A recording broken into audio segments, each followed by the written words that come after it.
Alright guys, it's Monday, which can only mean one thing. It's time for the next batch of superstars in the WWE 2K16 roster reveal. So let's dive straight into this week's screenshots, which is straight out of the Attitude Era, as we start off with the hippest cat in the land, host of the Love Shack. It is Mankind's alter ego, Dude Love. So this confirms Foley is back on board with WWE games after previously turned down a contract last year, and we'll not only have him in the game as Dude Love, but you can see here we'll also have him included as the hardcore legend that is Cactus Jack.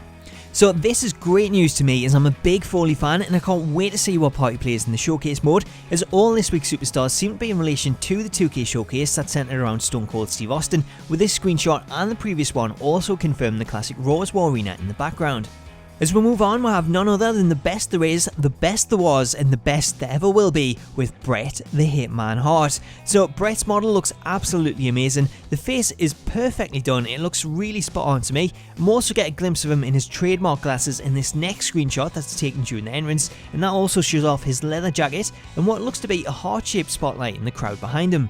Following Bret, we stay with the Hart Foundation, as we have the very hairy-chested Jim the Anvil Neidhart, who we already knew was set to be included in the game after he was revealed on Total Divas earlier this season, but it's great to see it confirmed and know that we'll see both members of the Hart Foundation in the game. This next screenshot is one of my favourites, as representing D-Generation X we'll have X-Pac making his entrance with his classic red, white and black attire, but I'm hoping we'll also get an alternate version with the green, black and white DX version, and then hopefully with X-Pac's inclusion we'll also see a classic version of Masked Kane. Next, it's Vader time, as we get our first look at Vader after his inclusion was hinted in crowd shirts during the Austin 2K showcase, and again, much like a lot of this year's models, I think the graphics do look incredible, the likeness on the face with the mask just looks so realistic.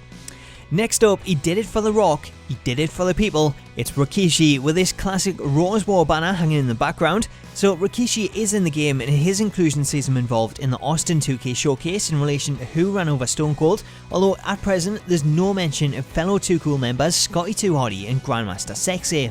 Finally, in the last of this week's screenshots, we've probably saved the best to last, as we'll have our first look at the original Nation of Domination, D'Lo Brown, Farouk and Kama Mustafa, aka The Godfather. So this is really cool to see the Nation included in the game. It was such an awesome faction back in the day, and having these three members in the game means we can also create additional attires for the likes of The Godfather, D'Lo and an Acolytes on APA version of Farouk to team up with JBL, although I'd guess we might see some of those attires already included in the game.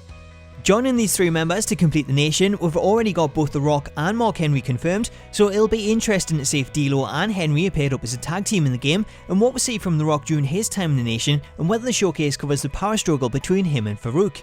So guys, that is all in this week's screenshots. However, we do have some additional confirmations, as also announced for the game are Billy Gunn, the British Bulldog, Christian, Damien Sandow, Haku, Honky Tonk Man, Jake the Snake Roberts, Ken Shamrock, Mankind, Paul White, Shane McMahon, Shawn Michaels and Vince McMahon himself. So there's a lot of great names they also announced, with Haku making his debut, the return the British Bulldog, Ken Shamrock, Mankind and Billy Gunn, although it's weird they didn't announce Road Dogg alongside him, so I guess we could see even more legends announced next week and Road Dogg included with those.